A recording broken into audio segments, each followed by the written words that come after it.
ఇక పవన్ కళ్యాణ్ పై ఏపీ మంత్రి అంబటి రాంబాబు సెటర్లు వేశారు. పవన్ రాజకీయాలకు పనికిరారు అంటూ కామెంట్స్ చేశారు అంబటి రాంబాబు.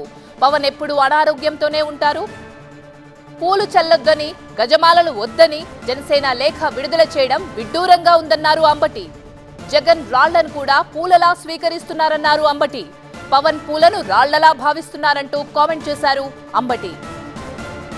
ఎప్పుడు కూడా అనారోగ్యంతోనే ఉంటాడు. మీరు చూశారుగా, మొన్న జ్వరం వచ్చిందని పిఠాపురం వదిలేసి హైదరాబాద్ వెళ్ళిపోయాడు. ఆయనకి ఎప్పుడు జ్వరం వస్తూనే ఉంటుంది. నేను చాలా సందర్భాల్లో చెప్పా, పవన్ కళ్యాణ్ అనేటువంటి వ్యక్తి సినిమాల్లో పనికొచ్చాడేమో కానీ రాజకీయాల్లో పనికొచ్చేటటువంటి వ్యక్తి కాదు అని. ఒక పట్టుదల ఉండాలి, ఒక విశ్వాసం ఉండాలి. ఆ పట్టుదల విశ్వాసం ఉన్నది ఒక్క జగన్మోహన్ రెడ్డి గారికి ఈ రాష్ట్రంలో తప్ప మరెవరికి లేదని కూడా ఈ సందర్భంగా నేను మనవి చేస్తున్నా. ఎంత విచిత్రం ఏంటంటే, రాళ్ళు పెట్టి జగన్మోహన్ రెడ్డి గారిని కొడుతుంటే ఆయన పువ్వులాగా భావిస్తున్నాడు, నవ్వుతూ వెళ్తున్నాడు. గాయమైతే కట్టుకొని ఒక్కరోజు రెస్ట్ తీసుకొని మళ్ళా తన ప్రయాణాన్ని కొనసాగించినటువంటి రాజకీయ వీరుడు జగన్మోహన్ రెడ్డి గారు. మనకు అసలు రాళ్ళు సంగతి దేవుడు, పూలేస్తే రాళ్ళు లాగా తగులుతాయి అంట ఆయనకి.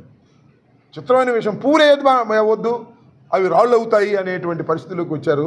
నేను మనవి చేస్తున్నా, జగన్మోహన్ రెడ్డి గారికి రాళ్ళు వేసిన పువ్వులుగా భావించే గుండె ధైర్యం కలిగినటువంటి వ్యక్తి జగన్మోహన్ రెడ్డి గారు. పువ్వులు వేసిన రాళ్లుగా భావించే వ్యక్తి పవన్ కళ్యాణ్ గారు. వీళ్ళిద్దరిలో ఎవరు రాజకీయాలకు పనికొస్తారో ఒక్కసారి ఆలోచించుకోండి.